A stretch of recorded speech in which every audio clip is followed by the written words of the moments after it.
C'est ici au poste électrique de la Martyre, près de Landerneau, que pourrait arriver le câble reliant l'Irlande au continent, permettant à nos cousins celtes d'être reliés à l'Europe sans être, comme actuellement, tributaires du Royaume-Uni.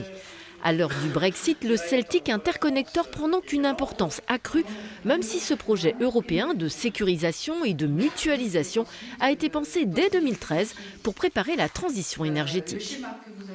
Quand il y aura beaucoup de vent en Irlande, avec un niveau d'éolien qui est relativement important, enfin qui sera important notamment à l'horizon 2030, cette énergie éolienne ne pourra pas être consommée intégralement en Irlande et donc ce surplus d'énergie éolienne pourra être exporté vers le système électrique européen et vice-versa.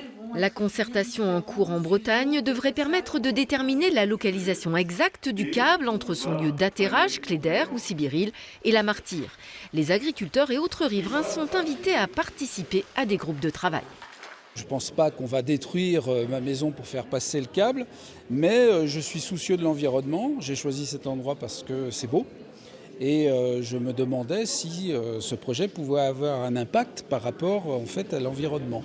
Disons que ça ne m'inquiète pas trop, non. À partir du moment que c'est souterrain, bon après c'est sûr que c'est plus les contraintes qui nous embêtent un peu, les contraintes que des travaux. Hier soir, des opposants à la centrale gaz de Landivisiau ont participé à la réunion.